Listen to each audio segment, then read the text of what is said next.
India TV YouTube channel को subscribe करें और बेल आइकन दबाएं।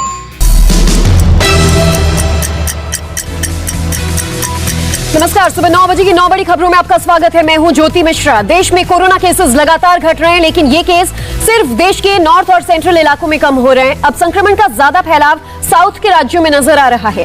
एक एक कर देश के राज्यों में आज का कोरोना ग्राफ आपको दिखाएं, उससे पहले ऑल इंडिया का आज का कोरोना मीटर देख लीजिए।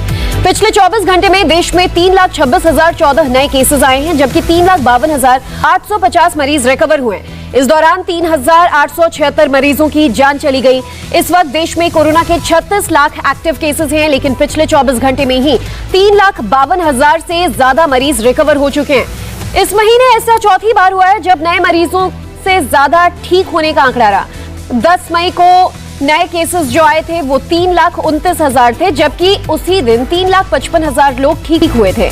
11 मई को नए केसेस जो दर्ज हुए वो 3,48,000 थे और रिकवर होने वालों का आंकड़ा 3,55,000 था। 13 मई को नए केसेस 3,42,000 थे और रिकवर होने वालों का आंकड़ा 3,44,000 था। सेकेंड वेव के कहर के बीच मरीजों के ठीक होने की दर राहत दे रही है, लेकिन चिंता की बात यह है कि अब साउथ के राज्यों में नए केसेस लगातार बढ़ रहे हैं। कर्नाटक ने एक बार फिर महाराष्ट्र को पीछे छोड़ दिया है। दोनों राज्यों का पिछले 24 घंटे का कोरोना ग्राफ देखिए। महाराष्ट्र में नए केसेस आए 39,923, जबकि कर्नाटक में केस रिकॉर्ड हुए 41,779। हालांकि महाराष्ट्र में 24 घंटे में 695 लोगों की मौत हुई और कर्नाटक में 373 मरीजों ने दम तोड़ा। इसी तरह देश के जिन राज्यों में सबसे ज्यादा केसेस आ रहे हैं उनमें केरल तीसरे नंबर पर पहुंच चुका है, जहां 24 घंटे में 34,694 नए केसेस दर्ज किए गए और 93 लोगों की मौत हुई। हालात देखते हुए केरल में लॉकडाउन 23 मई तक के लिए बढ़ा दिया गया है। कर्नाटक, महाराष्ट्र और केरल के बाद चौथे नंबर पर दक्षिण भारत का ही राज्य तमिलनाडु है, जहां 24 घंटे में 31,892 लोगों में संक्रमण की पुष्टि हुई है। 288 लोगों की मौत दर्ज की गई। कोरोना के नए केसेस में 5वें नंबर पर आंध्र प्रदेश है, जहां 22,018 नए केसेस दर्ज हुए और इस दौरान 96 लोगों की मौत हुई। राजधानी दिल्ली जो पिछले हफ्ते कोरोना से कराह रही थी, वहां केसेस की संख्या लगातार कम हो रही है। दिल्ली में शुक्रवार को कोरोना के 8,506 नए मामले दर्ज किए गए। ये 10 अप्रैल के बाद एक दिन में मिले मरीजों के सबसे कम आंकड़े हैं। यहां पॉजिटिविटी रेट भी गिरकर 12.40% पर आ गया है और इस दौरान 289 लोगों की मौत हुई। कोरोना के कम होते केसेस के बीच एक और राहत की खबर है। देश की राजधानी दिल्ली में एक महीने बाद वो दिन आया है जो कोरोना के नए केस 10,000 से कम है और पॉजिटिविटी रेट 12.4% के करीब। हालांकि मौत के आंकड़े बढ़ चुके हैं। दिल्ली में 34 दिन बाद पिछले 24 घंटे में 8,506 नए मामले रिकॉर्ड किए गए, जबकि 14,140 लोग रिकवर हुए। हालांकि पिछले 24 घंटे में 289 लोगों की मौत भी दर्ज की गई। ज्यादा अपडेट्स लेंगे, अतुल हमारे साथ जुड़ चुके हैं। अतुल, जो आंकड़े आ रहे हैं ये बहुत कम नहीं, लेकिन एक बड़ा रिलीफ जरूर है कि आज दूसरा दिन जब 10,000 से नीचे मामले दिल्ली में दर्ज किए गए। लॉकडाउन का भी असर दिख रहा है और बाकी तमाम कोशिशों का भी। बिल्कुल ज्योति, देखिए जिस तरीके से 22 अप्रैल को हमने देखा था कि जो संक्रमण दर थी वो 36% से भी ज्यादा थी, जो कि अब 12% तक पहुंच चुकी है। 12% की अगर हम बात करें तो 100 में से 12% लोग जिनके टेस्ट हुए हैं वो कोरोना पॉजिटिव पाए गए हैं। ये अपने आप में बड़ी राहत की खबर है। लेकिन सबसे बड़ी चिंताजनक जो बात है वो ये है कि आईसीयू बेड अभी भी दिल्ली एनसीआर के अंदर नहीं है। यानी कि जिन लोगों को कोरोना संक्रमण हुआ था, जो काफी गंभीर स्थिति में है, उनके लिए बेड्स जो है वो अभी भी हॉस्पिटल्स के अंदर नहीं है। लेकिन ऑक्सीजन बेड्स जो है वो दिल्ली के अंदर अब लोगों को पहले के मुकाबले इजीली मिल रहे हैं। तो जो परसेंटेज है कोरोना संक्रमण का वो 12% तक पहुंच चुका है। 8,500 मरीज जो है वो कल सामने आए हैं। और जिस तरीके से दिल्ली में लॉकडाउन लगाया गया था, लोगों से उसका कड़ाई से पालन करवाया गया, लोगों ने भी फॉलो किया, क्योंकि ज्योति ऐसा देखने में मिला कि ऐसा कोई शख्स नहीं है जिसने अपने करीबियों को ना खोया हो। तो लोग काफी सदमे में थे, लोगों ने भी कोरोना के नियमों का पालन किया। कल जिस तरीके से हमने ईद का त्योहार देखा, सारी जो मस्जिदें थी वो पूरे तरीके से खाली थी, लोगों ने अपने घरों के अंदर ही ईद की नमाज अदा करी। तो ये अपने आप में एक बड़ी राहत की खबर है कि दिल्ली के अंदर जो कोरोना ग्राफ है वो लगातार जो है वो घटता जा रहा है। लेकिन जो आईसीयू बेड्स है उनकी संख्या में जो आईसीयू बेड्स की कमी है। हालांकि ऑक्सीजन बेड्स अब आराम से अवेलेबल है दिल्ली में। आंकड़े लगातार गिर रहे हैं और उम्मीद यही करते हैं कि इसी तरह ये ग्राफ गिरता रहे। धन्यवाद अतुल इस जानकारी के लिए। आज की एक और बड़ी खबर जो राहत देने वाली है, देश में कोरोना के खिलाफ 2 और हथियार मिल गए। रूस में बनी स्पुतनिक वी का पहला टीका हैदराबाद में लगाया जा चुका है और साउथ के डीआरडीओ की दवा 2-डीऑक्सी डी ग्लूकोज अगले हफ्ते से मिलना शुरू हो जाएगी। डीआरडीओ ने बयान जारी कर कहा है कि पहले बैच में 2DG की 10,000 डोजेस मिलेंगी और इसे मरीजों को दिया जा सकेगा। इस दवा को डीआरडीओ के वैज्ञानिकों ने डॉक्टर अनंत नारायण भट्ट के नेतृत्व में बनाया है। डीआरडीओ ने कहा है कि इसका प्रोडक्शन बढ़ाया जा रहा है जिससे कि ये ज्यादा से ज्यादा मरीजों को मिल सके। 2DG दवाई कोविड मरीज के शरीर में वायरस के साथ घुल जाती है। इसके चलते वायरस का ग्रोथ नहीं हो पाता। इसके वायरस के साथ मिल जाने से इस दवाई को अलग से बना देता है और इस दवा के बाद कोरोना के मरीज को ऑक्सीजन की जरूरत नहीं पड़ेगी। डीसीजीआई ने इमरजेंसी इस्तेमाल की इजाजत भी इसे दे दी है, तो जल्द ही ये भी मरीजों तक पहुंच जाएगा। डीआरडीओ की दवा के साथ ही देश को अब कोरोना के खिलाफ 4 और हथियार मिल चुके हैं। रक्षा मंत्रालय के मुताबिक पिछले साल यानी अप्रैल 2020 से इस दवाई पर काम चल रहा था। प्रधानमंत्री मोदी ने पिछले साल ही डीआरडीओ यानी कि defence research and development organisation को कोरोना के खिलाफ लड़ने के लिए तैयार रहने का आदेश दिया है। इसके बाद डीआरडीओ ने खुद इस 2DG दवाई का थेरेपेटिक इस्तेमाल की इजाजत दी और लैब में इस पर परीक्षण किया। टेस्ट के रिजल्ट आने के बाद डीसीजीआई यानी कि drugs controller general of India ने इस दवाई के फेज 2 क्लिनिकल ट्रायल की भी इजाजत दे दी। ज्यादा जानकारी के लिए बातचीत करेंगे, संवाददाता राघवन हमारे साथ जुड़ चुके हैं। राघवन, हालांकि जिस तरह से डीआरडीओ की इस दवाई को भी इजाजत दे दी गई है, तो एक बड़ा हथियार अब कोरोना से लड़ने के लिए हमारे बीच तैयार है। जी बिल्कुल ज्योति, देखिए खुद डीआरडीओ ने अपनी विज्ञप्ति में ये कहा है कि ये दवा एक गेम चेंजर होगी। उनका ये कहना है कि पिछले साल अप्रैल 2020 में लेबोरेटरी टेस्ट के बाद तकरीबन 250 से ज्यादा लोगों के ऊपर इसका क्लिनिकल ट्रायल भी किया गया था, जिसके बाद ड्रग कंट्रोल ने इस दवा को मंजूरी दी है। जैसा आपने बताया, 2DG ड्रग जो है वो वायरल के फैलने को रोकता है, संक्रमण को बहुत तेजी से रोकता है। इसीलिए ऐसा कहा जा रहा है कि अगर ये दवा उपलब्ध हो जाती है, जैसा डीआरडीओ की तरफ से कहा गया है कि अगले सप्ताह 10,000 डोजेस जो है वो उपलब्ध हो जाएंगे, उसके बाद इसके प्रोडक्शन में और तेजी लाई जाएगी। अगर ऐसा संभव हो जाता है तो जैसे ऑक्सीजन की निर्भरता जो है पेशेंट्स की वो बहुत कम हो जाएगी और एक बहुत बड़ी राहत होगी। जिस तरह की दवाएं अभी कोविड पेशेंट्स को ठीक करने के लिए मार्केट में उपलब्ध है, उससे ज्यादा प्रभावशाली ये दवा होगी, ऐसा डीआरडीओ का दावा है। बिल्कुल, और ये एक वैक्सीन नहीं, ये दवाई है। जो लोग ऑलरेडी कोविड से पीड़ित हैं उन्हें ये डोजेस दिए जाएंगे और 10,000 डोज का पहला बैच जो है वो डीआरडीओ ने लगभग तैयार कर दिया है। उम्मीद यही की जाती है कि बड़ी तादाद में इस दवाई से लोगों को राहत मिल सके, जो 2DG शॉर्ट फॉर्म में नेम इसे दिया गया है। अपडेट्स लेते रहेंगे राघवन, धन्यवाद पूरी जानकारी के लिए। इधर रूस में डेवलप हुई स्पुतनिक वी की डोज भी लगना शुरू हो चुकी है। हैदराबाद में स्पुतनिक वी वैक्सीन की पहली डोज लगाई गई। भारत में इस वैक्सीन का प्रोडक्शन डॉक्टर रेड्डीज लैब कर रहा है। स्पुतनिक वी का पहला डोज डॉक्टर रेड्डीज लैबोरेटरीज के कस्टम फार्मा सर्विसेज के ग्लोबल हेड दीपक सापरा को दिया गया है। अभी इस वैक्सीन की लिमिटेड डोज इंपोर्ट हुई है। वैक्सीन का पहला कंसाइनमेंट 1 मई को भारत आ चुका था और स्पुतनिक वैक्सीन अगले हफ्ते से मार्केट में अवेलेबल हो जाएगी। मार्केट में इसकी कीमत 995 रुपए एक डोज की होगी। इस वैक्सीन की एफिकेसी रेट 91.6% यानी 91% से भी ज्यादा बताई गई है। इस वक्त दुनिया भर के 65 देशों में यही वैक्सीन लगाई जा रही है। कोरोना के साथ अब एक और बीमारी भी लोगों की जान की दुश्मन बन रही है। अचानक से ब्लैक फंगस के केसेस बढ़ गए हैं। इस बीमारी में लोगों की आंखों की रोशनी चली जाती है। कई बार जान बचाने के लिए मरीज की आंखों को निकालना पड़ता है और इस बीमारी में मृत्यु दर 50% से ज्यादा है। घातक बीमारी है ये, जो लोग कोरोना से रिकवर कर जाते हैं उनमें पाई जा रही है और उसके बाद उनमें ब्लैक फंगस का खतरा बन जाता है। मुंबई में ब्लैक फंगस के 111 मरीजों का इलाज चल रहा है। ये सभी कोरोना को मात दे चुके थे। इसके अलावा अब लखनऊ, मेरठ और मुजफ्फरनगर के अलावा बिजनौर, वाराणसी, कानपुर, मथुरा, इंदौर, भोपाल और अहमदाबाद जैसे शहरों में भी अचानक से ही ब्लैक फंगस के मरीज सामने आने लगे हैं। ब्लैक फंगस को म्यूकरमाइकोसिस भी कहते हैं। यूपी में इस बीमारी के अब तक 73 मरीज सामने आ चुके हैं। कानपुर में 2 मरीजों की मौत हो चुकी है।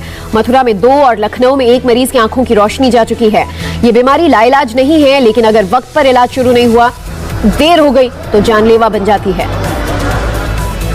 मरीजों की संख्या बढ़ने की वजह से ब्लैक फंगस के इलाज में काम आने वाली दवाओं की भी कमी पड़ने लगी है। अहमदाबाद के सिविल अस्पताल में ब्लैक फंगस के 250 से ज्यादा पेशेंट्स भर्ती हैं। पूरे गुजरात में करीब 1,500 लोग ब्लैक फंगस के शिकार हैं।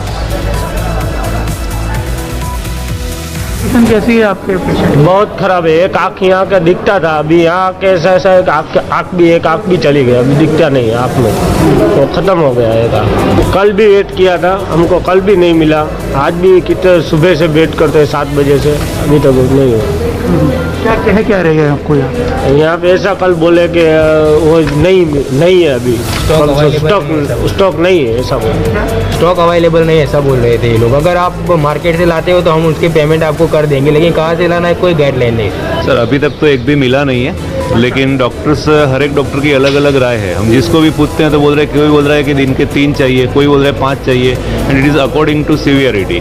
हमने सीवियरिटी के बारे में पूछा तो अभी हमें कोई प्रॉपर जवाब नहीं मिला। हम सर्जिकल डेट जो है उसके रिगार्डिंग भी अभी कोई प्रॉपर इन्फॉर्मेशन नहीं है। सर कहाँ तो ये जा रहा है कि हर रोज लाइन में लगना पड़ता है और फिर वो सर आके बोलते हैं कि अभी नहीं है स्टॉक, अभी नहीं है, तो दोबारा आप आइए। परसों भी ऐसा हुआ था कि सुबह लाइन लगी हुई थी तो फिर बोला 4 बजे आओ, तो 4 बजे 3 बजे से लाइन लगी हुई थी, फिर 5:30-6 बजे इंजेक्शन मिले, वो भी सिर्फ 25 और 30 नंगी आए थे। तो उसमें तो ये सब पेशेंट को नहीं मिलते, काफ़ी पेशेंट को ऐसे ही जाना पड़ता है। बिल्कुल ख़राब कंडीशन है। हमने प्राइवेट में ऑपरेशन किया था, वहाँ इंजेक्शन की वजह से हमको यहाँ आना पड़ा है और इसलिए हम यहाँ खड़े हैं। निर्णय की रिपोर्ट आपने देखी। निर्णय हमारे साथ जुड़ चुके हैं। निर्णय, आपकी रिपोर्ट हम देख रहे थे कि मरीजों को किस तरह की दिक्कतें आ रही है इस ब्लैक फंगस की वजह से। कोरोना से अभी तक हालात ठीक भी नहीं हुए हैं, उतने में दूसरी चुनौती सामने आ गई है। अहमदाबाद में सबसे ज्यादा केसेस देखने को मिल रहे हैं, क्या हालात है वहां पर ब्लैक फंगस को लेकर? देखिए, ब्लैक फंगस इस वक्त ज्योति एक काफी गंभीर समस्या बन चुका है, क्योंकि मैं आपको बता दूं कि ये पहले से एक्सपेक्ट किया जा रहा था, क्योंकि जो फर्स्ट वेव आई थी कोरोना की उस टाइम भी हमने देखा था अहमदाबाद में करीब 50 से ज्यादा ब्लैक फंगस के केसेस हैं वो सामने आए थे। और अब सेकेंड वेव में जिस तरह से कोरोना के केसेस बढ़ रहे हैं, डॉक्टर का ये कहना है कि हर 1000-2000 पेशेंट जो होते हैं कोरोना के, उनमें से एक को ब्लैक फंगस की बीमारी होना अब तक सामने आया है, क्योंकि इम्यूनिटी जैसे ही कम होती है ये बीमारी तुरंत कैच कर लेती है कोरोना से उभरते हुए पेशेंट को। और इसी वजह से हम देख रहे हैं इस वक्त सेकेंड वेव में जो केसेस बढ़े हैं कोरोना के, ब्लैक फंगस के केसेस भी सामने आ रहे हैं। और सबसे बड़ी समस्या, जैसा कि हमने रिपोर्ट में भी देखा, वो ये सामने आ रही है कि पेशेंट्स को जो जरूरी दवाइयां हैं, जो इंजेक्शन है एम्फोटेरिसिन बी का, वो नहीं मिल रहा है, स्टॉक उपलब्ध नहीं है उसके, क्योंकि एक सबसे बड़ा कारण ये भी है कि ये बीमारी जो है बहुत ज्यादा प्रेवलेंट नहीं है।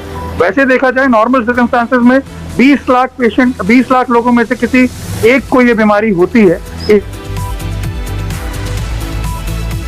निर्णय से संपर्क टूट गया, लेकिन जो निर्णय बात बता रहे थे समझना भी जरूरी है कि ये एक नॉर्मल बीमारी नहीं है। 20 लाख में से एक शख्स को होता है, तो ऐसे में अब कोविड के दौरान जब ये इतने सारे लोगों को एक साथ होने लगे तो सोचिए दवाएं उपलब्ध कराना भी एक बड़ी चुनौती हो जा रही है और गुजरात में लोगों को इस समस्या का सामना करना पड़ रहा है। तो एक तरफ समूचा देश कोरोना की मार झेल रहा है, वहीं और एक आफत मंडराने लगी है। गुजरात, केरल समेत देश के 5 राज्यों में चक्रवाती तूफान टॉक्टे का खतरा बना हुआ है।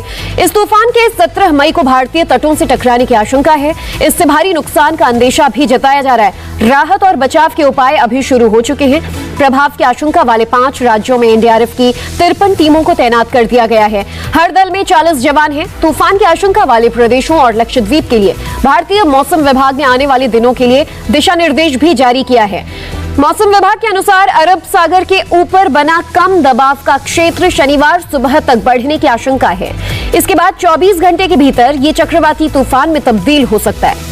16 से 19 मई के बीच ये भयंकर तूफान का रूप लेकर भारी बर्बादी कर सकता है। सबसे पहले इसके गुजरात के तटीय इलाकों से टकराने की आशंका है। इससे पहले लक्षद्वीप में 15 मई को भारी बारिश की आशंका है। तूफान की रफ्तार 175 किलोमीटर प्रति घंटा हो सकती है। इस तूफान के 16 मई को मुंबई और कोंकण पहुंचने की भी आशंका है। खतरे की आशंका को देखते हुए महाराष्ट्र के रायगढ़ में 142 बोट को किनारे पर लाया जा चुका है। ज्यादा जानकारी लेंगे, संवाददाता दिनेश मौर्य हमारे साथ जुड़ चुके हैं। दिनेश, इस तूफान को लेकर मौसम विभाग ने अभी से क्या कुछ जानकारियां दी हैं और अलर्ट पर रखा गया है किन किन राज्यों को? देखिए, मौसम विभाग का कहना है कि अभी जो है ये तूफान जब भी बनेगा तो इसकी क्षमता जो की तीव्रता काफ़ी ज़्यादा होगी।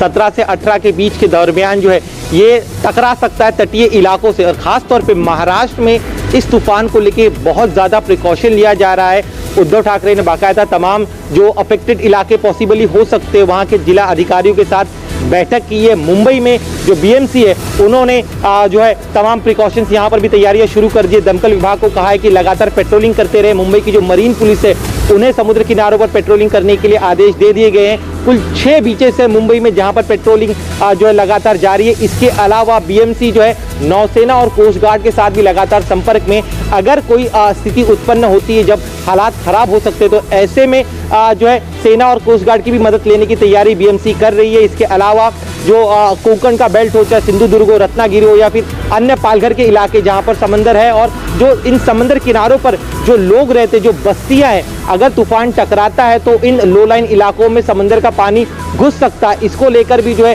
काफी ज्यादा एहतियात बरते जा रहे हैं। अभी थोड़ा वक्त है, लेकिन पिछले बार हमने तूफान के दौरान देखा था कितनी बड़ी तबाही मची थी, तो उन घटनाओं से सबक सीखते हुए अभी से ही तैयारियां जो है मुंबई और अन्य इलाकों के जो प्रशासन है उन्होंने शुरू कर दी है। जी बिल्कुल दिनेश, और टॉकटे ऐसे में आ चुका है, दस्तक दे चुका है। ये जो तूफान है अगले 1 से लेकर 2 दिन के अंदर यानी 16 या 17 मई को इन 5 राज्यों में खासतौर पर भारी पड़ सकता है। अपडेट्स लेते रहेंगे। शुक्रिया आपका इस पूरी जानकारी के लिए।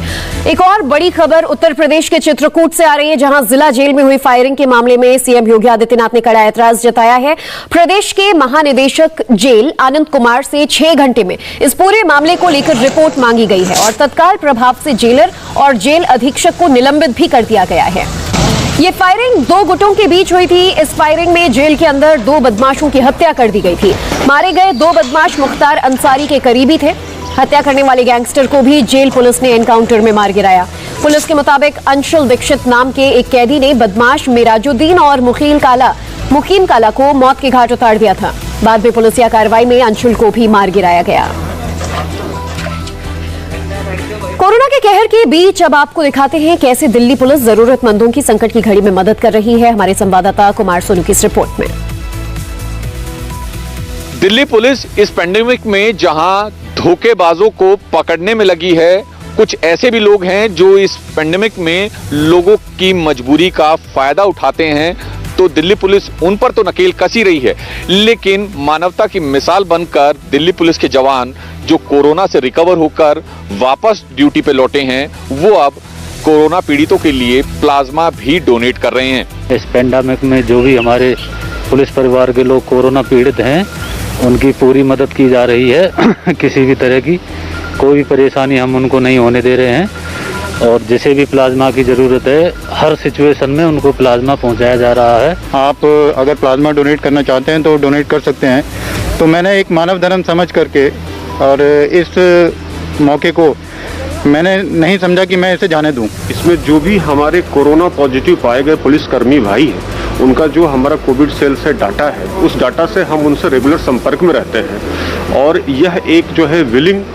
प्रोसेस है। जब हम उनसे बात करते हैं, हमारे स्टाफ उनसे बात करते हैं कि आपके प्लाज्मा डोनेट करने से जो है हमें किसी और की जान बचाने में मदद मिल सकती है, तो वो वॉलंटरी आते हैं और हमें जो है अपना प्लाज्मा डोनेट करते हैं। दिल्ली पुलिसकर्मी बढ़ चढ़कर हिस्सा ले रहे हैं, आगे बढ़ रहे हैं, और लगातार डिमांड आ रही है, और उसी हिसाब से ये लगातार उन लोगों से संपर्क में भी रहते हैं जो कोविड से रिकवर हुए हैं और उन्हें किसी तरह की कोई डिजीज नहीं है, और वो एलिजिबल हैं खासतौर पर प्लाज्मा डोनेट करने के लिए। तो फिलहाल वक्त एक छोटे से ब्रेक का हो चला है, लेकिन ब्रेक पर जाएं उससे पहले आपको बता दें कि आजकल हर कोई कोरोना से परेशान है। कोरोना पर हर किसी के मन में बहुत सारे सवाल हैं। सवाल वैक्सीन को लेकर, इलाज को लेकर, इलाज के बाद जानलेवा साइड इफेक्ट्स को लेकर। लेकिन आज आपके हर सवाल का जवाब इंडिया टीवी पर मिलेगा। बच्चों से लेकर बुजुर्गों तक और प्रेग्नेंट महिलाओं से युवाओं तक हर कंफ्यूजन को क्लियर किया जाएगा। आज हम आपके लिए लेकर आए हैं इंडिया टीवी पर कोरोना कंट्रोल कॉन्फ्रेंस। आज इंडिया टीवी पर सुबह 10 बजे से देश के बड़े बड़े डॉक्टर्स को सुनिए और कोरोना के हर कंफ्यूजन को दूर कीजिए।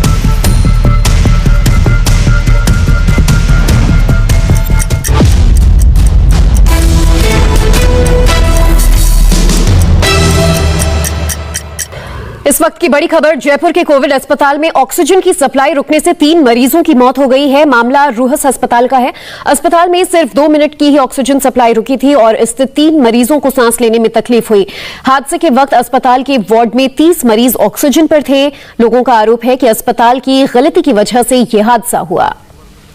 तो जयपुर के रूहस अस्पताल से एक दुखद और दर्दनाक खबर। बताया जा रहा है कि महज 2 मिनट के लिए या 3 मिनट के लिए ऑक्सीजन सप्लाई रुकने की वजह से ऑक्सीजन सपोर्ट पर जो पेशेंट्स थे, इनमें से 3 की जान चली गई और लगभग 30 मरीज इस ऑक्सीजन वार्ड में अस्पताल में भर्ती थे और फिलहाल उनकी हालत स्थिर बताई जा रही है, लेकिन 3 मरीजों की मौत हो गई।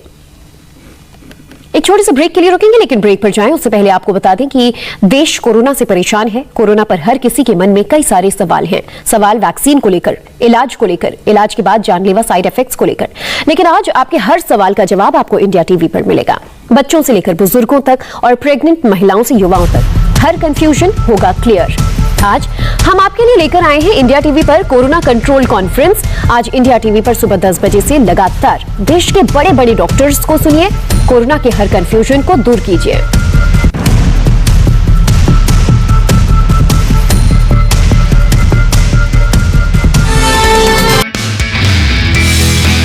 नमस्ते, मैं हूं मीनाक्षी जोशी। वीडियो और खबरों से अपडेट रहने के लिए India TV YouTube channel subscribe करें, बेल आइकन दबाना ना भूलें। जुड़े रहें इंडिया टीवी के साथ।